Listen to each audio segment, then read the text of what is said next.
Welcome to Asian Review. I'm your host, Bill Sharp. Our show today involves a discussion of the Taiwan military versus the People's Liberation Army, China's military. And our guest is Mr. Rick Fisher. He's joining us from Northern Virginia. Rick is a senior fellow in Asian security affairs at the International Assessment and Strategy Center. He has a very long career on analyzing and commenting on Asian security matters. He worked in the U.S. House of Representatives. He worked for the Jamestown Foundation, China Brief. He also worked at the Heritage Foundation, amongst other places. His views have appeared in print in the Asian Wall Street Journal, Jane's Defense Weekly, and other significant publications. We're very glad to have him here with us today to share his insight on both the strengths and weaknesses of the Taiwan military as well as that of the People's Republic of China military. In addition, I should also mention, I hope we can get a camera shot of this. Rick wrote a book a few years ago, a very highly acclaimed book. The book is called China's Military Modernization, Building for Regional and Global Reach. It's a often used book in many college classes that deal with Chinese security affairs. Interestingly enough, the book was also translated by the Taiwan Ministry of National Defense to use as a guide in helping them assess the People's Liberation Army. Rick, welcome to Asian Review. Bill, thank you very much for this invitation. I appreciate it and look forward to discussing Taiwan and the PLA. Great. It's really great to have you with us. Well, let's start off with the Taiwan military. This is going to sort of give you throw you a general question here. What are its, as you see it, what are its relative strengths and what are its relative weaknesses? Well, its strengths are that it is deployed defensively. It is charged primarily with preventing an invasion by China's People's Liberation Army. That is where military planners in Taiwan assess the center of gravity to be for their strategy, winning the battle of the invasion. They have stepped back from trying to win the battle of distant or near zone superiority. In the 1950s and 1960s, they could actually fly over Fujian province and maintain some degree of air superiority while they undertook reconnaissance flights. Then they concentrated on trying to win battles over the Taiwan Strait, both at sea and in the air. But as the PLA has become stronger, they have had to narrow their focus to, if you will, attacking the weakest point in China's strategy, which is this need for a complex and massive invasion in order to win a war to conquer Taiwan. And I would say that over the last decade, in ways that are advertised and public, and also in ways that are not so publicly known, Taiwan has focused on this essential battle, and China would be well advised to think more than twice about trying to invade Taiwan. Why is that, Rick? Because they could probably lose. Okay. Taiwan has some capabilities, it would like more, but it has some capabilities that would very quickly reduce the number of ships that China would be sending toward Taiwan. And, you know, an invasion force would look like D-Day plus Dunkirk.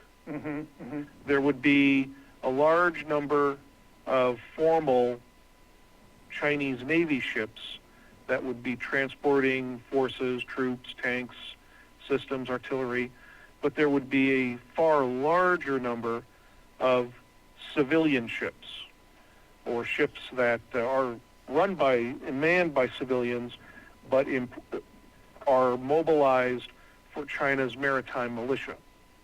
And these would include very large ferries, small ferries, and a lot of inland shipping, a lot of roll-on, roll-off, slow-moving barges. In fact, we see a large number of these very barges now being used in the South China Sea by the People's Liberation to build its 7 new reclaimed island bases in the Spratly Island group. But Taiwan has some systems that, if used effectively, could quickly reduce this large number of ships and significantly reduce China's chance for a successful invasion. And if you're not going to be able to succeed in an invasion, it's always a very good idea not to start one. That's a very interesting point. You said a couple of things that I thought were quite interesting. That in the past, it really wasn't that long ago, was it, that Taiwan did have the ability to carry out some air operations on Fujian province, and also had some advantages in the Taiwan Straits. But nowadays, since China has invested so much money in the defense buildup, that Taiwan's main concern is stopping an invasion. Now, how would it do that? Would it do that with its missile program? It has a pretty robust missile development program, which I understand the mainland is a bit concerned about. Well, the key capability that Taiwan likely has is that it can employ artillery rockets and air-launched cruise missiles that, in essence, employ multiple independently targetable conventional warheads. So Taiwan can essentially create a cloud of warheads over an invasion fleet that can more or less put holes in these ships. Not big ones, but holes that can cause secondary effects that could lead to the ship sinking rapidly. Interesting. I've heard it also said that if you're going to have an amphibious assault, you have to have a beach to land on, which seems to make a lot of sense to me. And I've understood, and I'm sure you know better than I do, that in actuality, there are only a couple beaches in Taiwan that are really suitable for for a beach landing. And some people go as far to say that it deals a lot with the sand, the quality of the sand on the beach, whether or not you can have a successful, amphibious assault. Is there anything to that? Indeed, there is, Bill, and you are making a very factual observation. And the PLA has come up with 2 essential responses. The first one is that they're not giving up on the beach assault. Taiwan's east coast is dominated by large, sandy expanses that are difficult to traverse because they get wet and you can sink. Well, the PLA has developed new rollout surfaces, literally trucks that have large mats that roll off the back of the truck, roll across the sand, so it is more difficult for the truck or the tank to sink into the sand. They're also building hovercraft that can also very easily fly over this sandy obstacle and reach solid ground. Now, the second stratagem for the PLA is to capture ports. And in fact, this is probably the more important stratagem.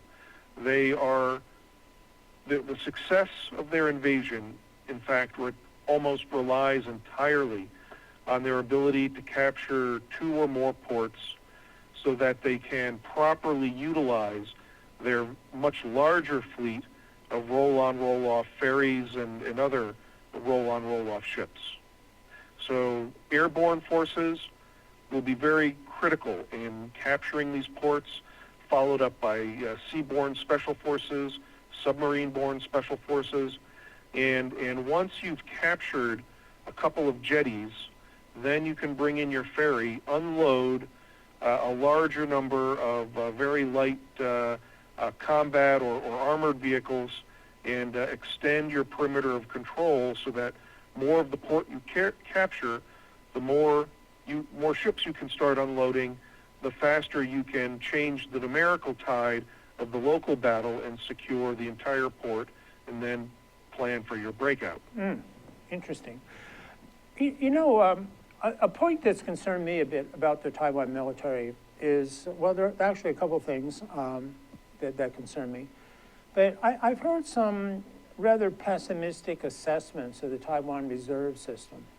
And since every male in Taiwan is, required to serve in the military, and depending on their age, the time requirement they needed to serve varies, right? Has varied. But I think there's something like altogether Taiwan has 2.5 million members of the reserves. And they're supposed to meet or at least have training at least once a year. But apparently these training sessions are not very well attended. And there seems to be, from what I understand, very little follow-up. In other words, if you don't attend a reserve training session, kind of no big deal, which concerns me.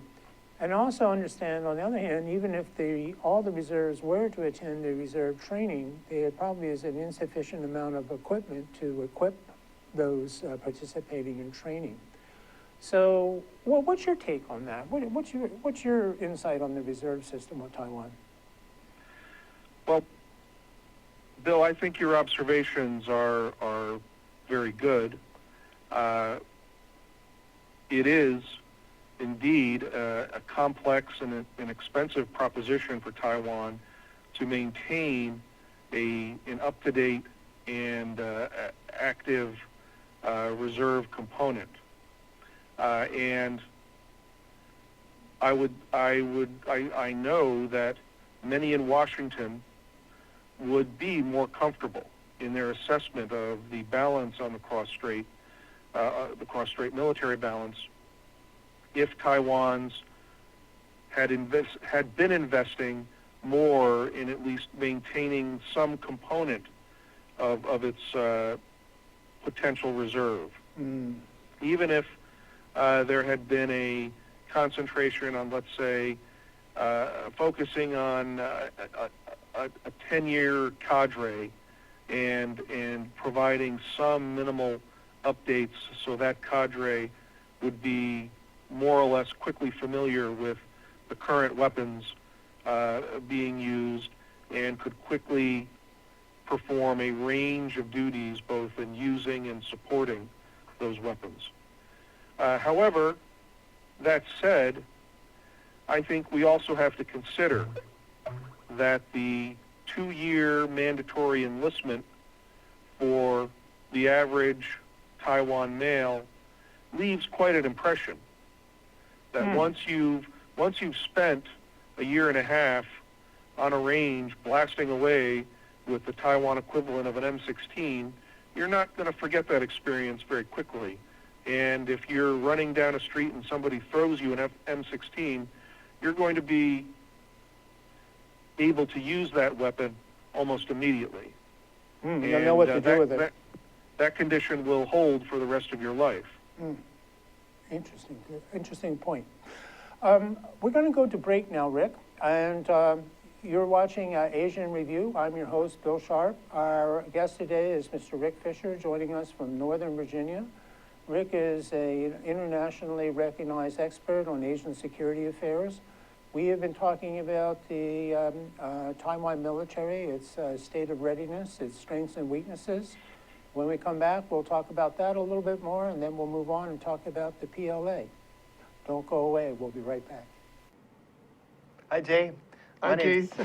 My name's Keith Bettinger. I knew that. And I'm the host of ThinkTech Asia. I knew that, too. Here on ThinkTech. Fabulous. You got a great show going, Keith. Thank you very much. And for our viewers out there that are interested in ThinkTech Asia, it airs every Tuesday from 4 to 4:45, and it can be accessed online at thinktech.com. Yeah, so what kind of guests you like? Well, we have a number of guests from academia, from practitioners of international affairs. Sometimes we have military officials. Sometimes we have public officials on the show.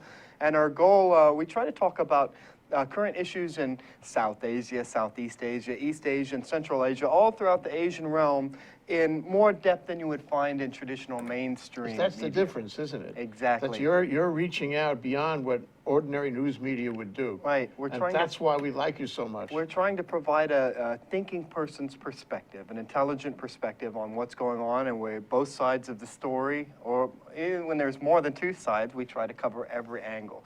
And I think that that's one of the big benefits that we provide here at ThinkTech. Is it's a really innovative source of educational programming for the people of Hawaii. You're great, Keith. You are a great host. You got a great show going on. I watch it every week. Thanks very much. Why don't you guys watch it every week too, okay? 4:45 to 4 to 4:45 every Tuesday. Welcome back to Asia in Review. I'm your host, Bill Sharp. We've been talking to Mr. Rick Fisher, who's joining us via cell phone, actually via landline from Northern Virginia. Rick is an internationally recognized expert on Asian security affairs. He pays particular attention to issues related to the Taiwan military as well as to the People's Liberation Army, China's military. Just before the break, we were talking about the Taiwan military, and we'd like to talk a little bit more about that before moving on to the PLA. You know, it seems to me that there's a kind of a dance, if I want to put it in those terms, going on in the Taiwan military. It seems that, you know, some people want to say, well, it's a military force, it's an armed force, it's a military.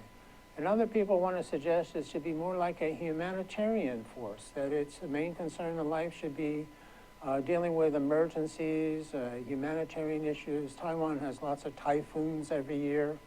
There seems to be a bit of a struggle going on about that. Well, especially since 9/11, Bill, the United States called on Taiwan to assist early operations in Afghanistan with humanitarian support. Taiwan quietly responded. Taiwan was generous. The American side was very impressed. But the 9/11 experience also prompted in Taipei, as well as scores of other capitals, an interest in emergency response, which for Taiwan was compounded as well by the unfortunate frequent occurrence of earthquakes. So, yes, there is a greater awareness in the Taiwan Ministry of National Defense that they must have a greater capacity for emergency response and for engagement in humanitarian exercises. But I don't think there's any real illusion that job number one is deterring attack from China. And that is where the majority of the Taiwan Ministry's funding is devoted. I sometimes think the two hardest jobs in Taiwan, and it's hard to say which is the harder of the two. One is being a Taiwan diplomat, and the second one is being a Taiwan military officer. Because diplomatically, so many countries in the world are so hesitant about annoying or upsetting China that they make diplomatic life very difficult for Taiwan. And it seems to me that being a military officer is an extremely hard career, in that you have to deal with so many prohibitions. There's, the ability to purchase weapons from abroad. Certain attitudes, certain popular attitudes in Taiwan are not very supportive of the military, and I find a little disappointing personally. What's your take? Well, even more to the point is the effect of long-term dependence on another country. Taiwan's dependence on the United States is particularly profound, both in terms of its political space and its direct military security. And it's always an uncomfortable and stultifying situation to be in dependence I mean, we see this very clearly in personal relationships, and it's much the same in relationships between countries. So what we've also seen on the part of Taiwan as well is a constant struggle for not so much, well, it's a loaded word in Taiwan, independence, but That is a loaded word. more than that, existence and recognition that they deserve to exist. I mean, for many Taiwanese, that does mean legal and physical and military independence from China. But there are, for a large number of Taiwanese, there is also still a residual cultural and family connection, historical connection to China that they don't feel comfortable breaking. And this has been strengthened in recent years by the growth of economic ties and Taiwan's growing economic dependence on China. But yes, you're absolutely right. It is a very difficult job being a Taiwanese diplomat, and it is also a difficult job to be involved in the business of securing Taiwan. I kind of want to segue into the PLA now, but before I do that, would it be fair to say that Taiwan has enough military power to make China think twice before attacking it? Well, that's always a sliding curve assessment, and one that has become more difficult to surmount over the last decade. Because the PLA is modernizing so quickly and investing in larger ground forces and more modern ground forces, as well as the means to transport them. Taiwan's assessment of what it requires is also constantly changing. I mean, Taiwan's oft-stated requirement for more F-16 fighters and its current top priority placed on obtaining technology to build its own submarines are both very valid requirements considering the threat they face. And it is extremely frustrating for Taiwan's diplomats and military officials to meet with delay and resistance in Washington to these very simple requirements that Taiwan's willing to pay top dollar for.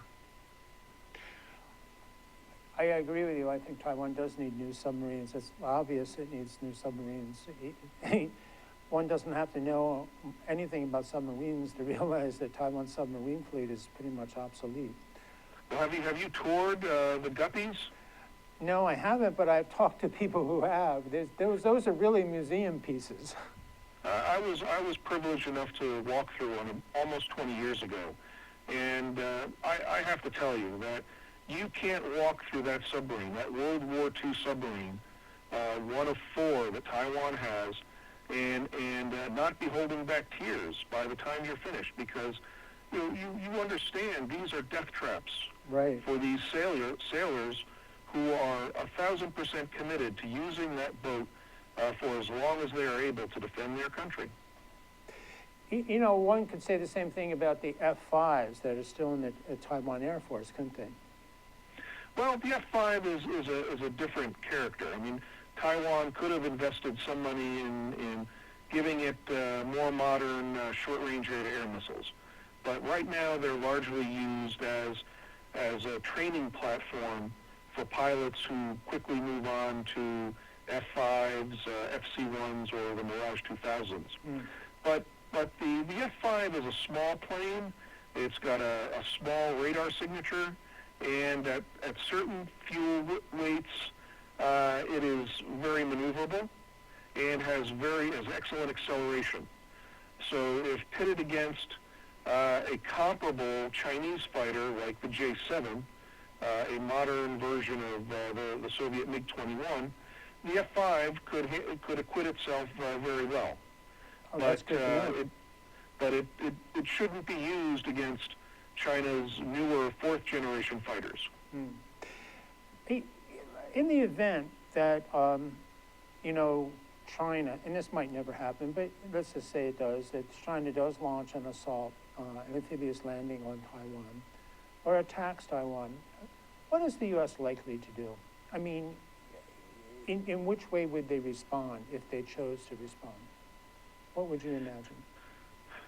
Well, I would hope that there would be a number of actions taking place almost immediately.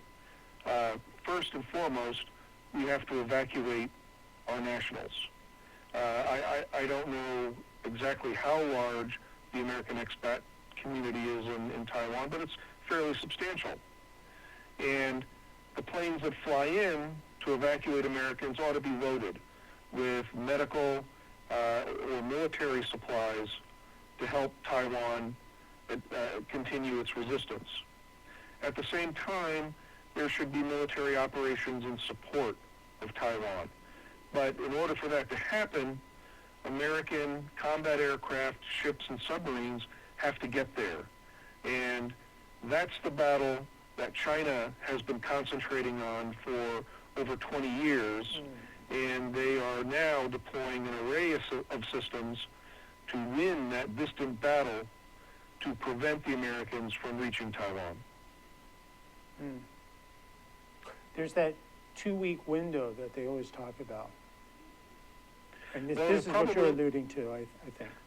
It'll probably be a lot shorter. I mean, I can imagine a major, the beginning of major amphibious operations taking place at day 3 to day 5 of the commencement of hostilities. Interesting. Let's move on to the PLA now, since time always moves along here.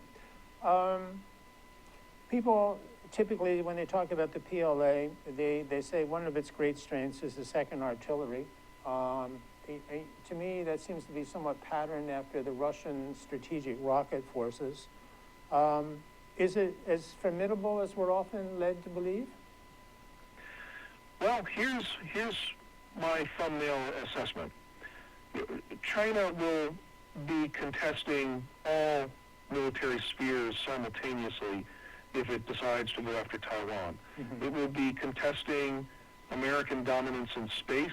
It'll be going after many of our satellites essential to an American defensive response.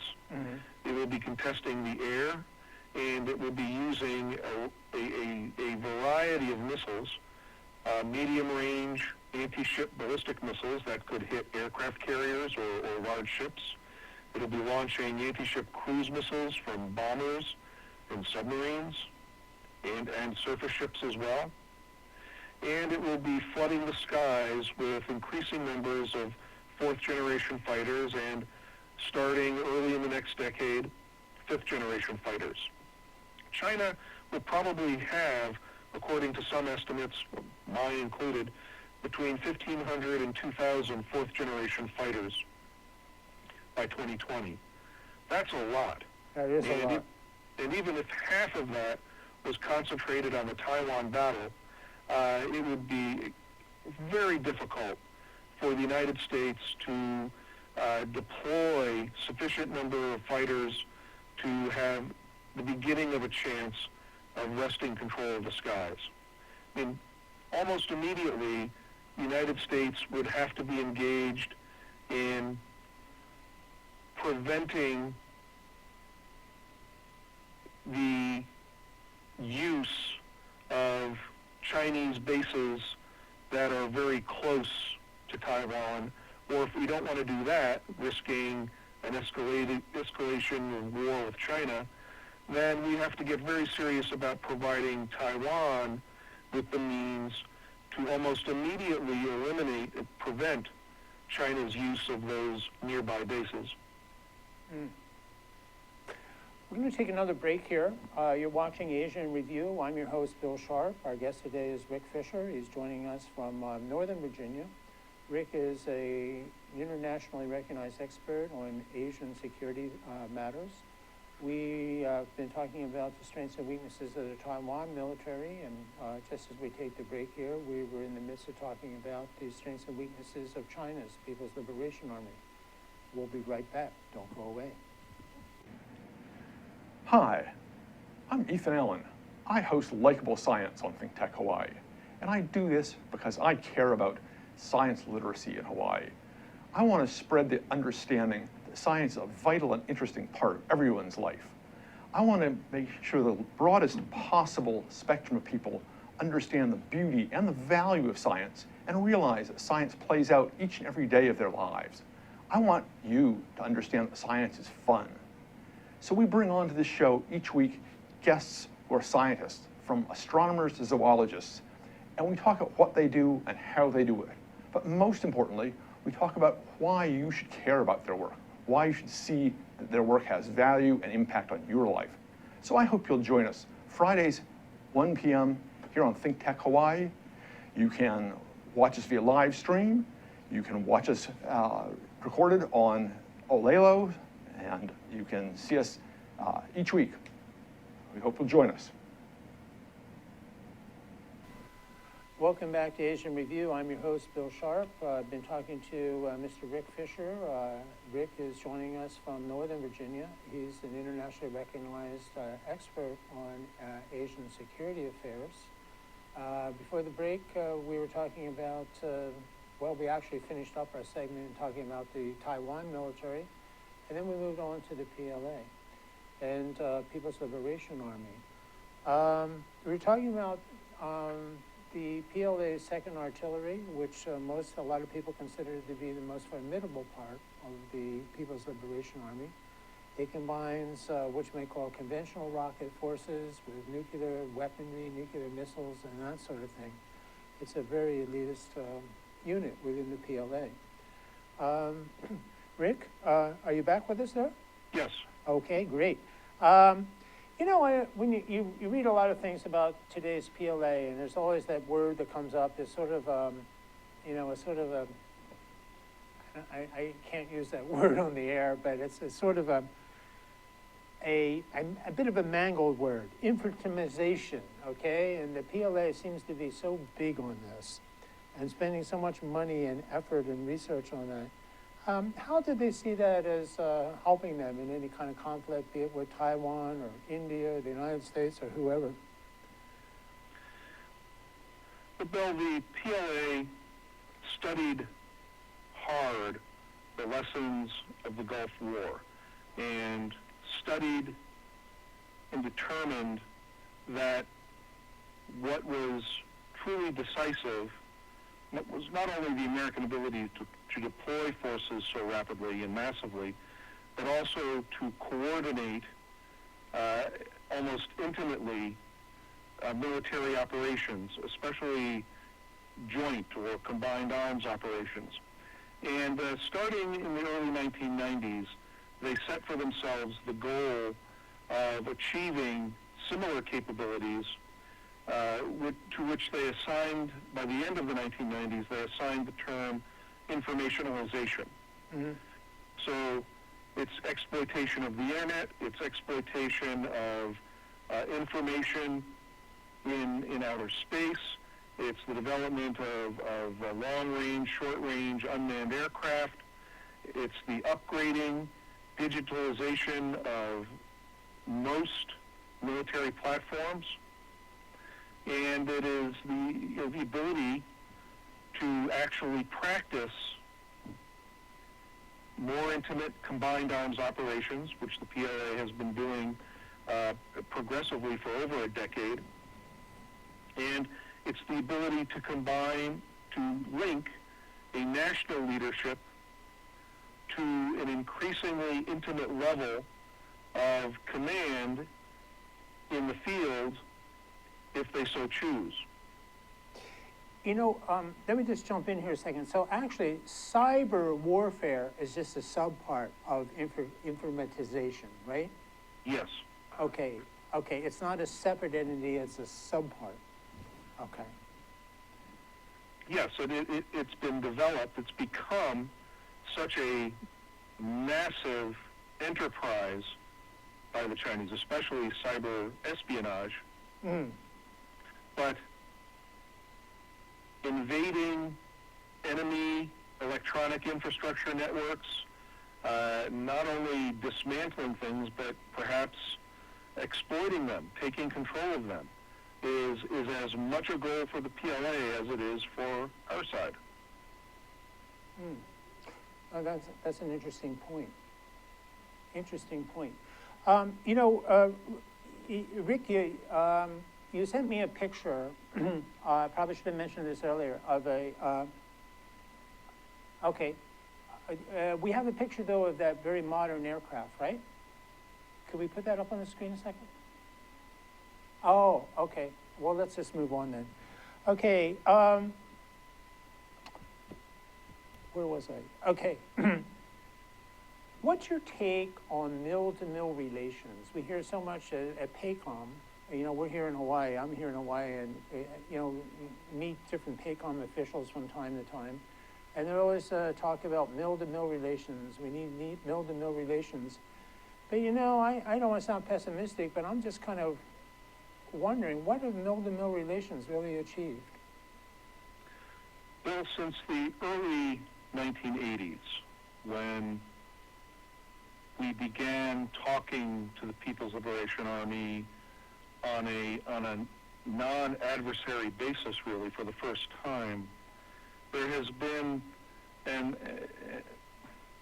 almost biblical quest on the part of the American military to get to know and understand their Chinese counterparts. Now, this quest has been ongoing for 30 years, more than 30 years. Where are we? I have that same question. Where are we? What has it achieved? It's achieved very little. I mean, transparency has improved in recent years. Yes, SINCPAC has toured a modern Chinese submarine, and other officials have toured China's new aircraft carrier. But they've been touring our nuclear submarines and aircraft carriers for much longer. What we don't have with China, which is what we have with militaries that even we're not really friendly with. I mean, even until recently with Russia, we can actually sit down and gain a real understanding from actually talking. There's a basic consensus that we have to tell each other something, and we have to trust each other to a certain degree. Less so on the part of the Russians, perhaps, but what we have in terms of a military relationship with China is just slightly above zero. And we've been at this for over 30 years, and it's my contention, Bill, that this effort has been largely misdirected. The People's Liberation Army is indeed important. It is a pillar of power for the Chinese Communist Party, but that's where the real power is. The Chinese Communist Party controls the PLA. If we had been spending half as much of our mill-to-mill effort to engage the PLA and engaging the party, I think we would be a lot farther down the road, or we would have discovered much quickly that all the doors are closed and that a different set of assumptions about China were more than necessary, meaning that perhaps today we might be a little bit more prepared. That's a very interesting perspective, and personally, I quite agree with you. We're coming down to about our last 2 minutes or so here. I'm going to throw a couple quick ones at you. The Shangri-La conference is concluded. What's your take on it? The Chinese were very smooth. We complained politely. They rejected us politely. And now the contest is destined to move into a contest of arms or a contest of position. And that sort of leads me into my next question, because I think you're alluding to the intensification in the South China Sea, that the things are getting a little bit tenser there. What's your prediction? The Chinese aren't going to listen to us until we start doing what they're doing, meaning we have to come to agreement with our Philippine ally to build then 3 new islands just on the other side of the Palawan Trench, which for us is the really critical real estate. We have to get serious about providing our Philippine ally with a real Air Force, a real Navy, and we also have to deploy a new level of force to that country for the foreseeable future. It would really be nice to have those bases in Subic Bay and Clark, wouldn't it? Well, we're also building a new base at the tip of Palawan, and that has a lot of both political and military advantages. We should complete that, and we should put 1 or 2 of our own fighter squadrons on that new base as we hopefully equip the Philippine Air Force with several squadrons of 4th-generation fighters. That would be a very, very interesting development. Question on Korea. Let me just throw this in here. Well, actually, this also applies to Taiwan. The U.S. has been wanting to install a system of anti-missile missiles in Taiwan, the western coast of Taiwan, and there's a lot of resistance in Taiwan to that. By the same token, the U.S. is wanting to set up the THAAD system in Korea, I would call it an anti-missile system, and there's resistance there. What's your take? Well, Taiwan is balking at the cost of buying more anti-missile systems, and it's really well past the point of trying to defend against the large number of Chinese missiles. Taiwan needs its own deterrent force to counter China's ballistic missiles. But in South Korea, the Americans have a lot of justification for joining with our South Korean ally and deploying ever longer range anti-missile systems, because the missiles that China is helping in North Korea are aimed at the United States, and our South Korean ally should be sensitive to that. That's a good point. Some of our allies seem to be more interested about their own safety rather than ours. Rick, we're just at the end here. We've timed this perfectly, and I really want to thank you again for joining us. I know that it's after 10 o'clock. It's approaching 11 o'clock on the East Coast. I really appreciate you staying up late to talk to us. And it was great talking to you, and you gave the audience and me both a lot of things to think about. And thank you so much for joining us. It's been a privilege. Thank you. And thank you very much for tuning in today. We'll see you next week right here on Asian Review.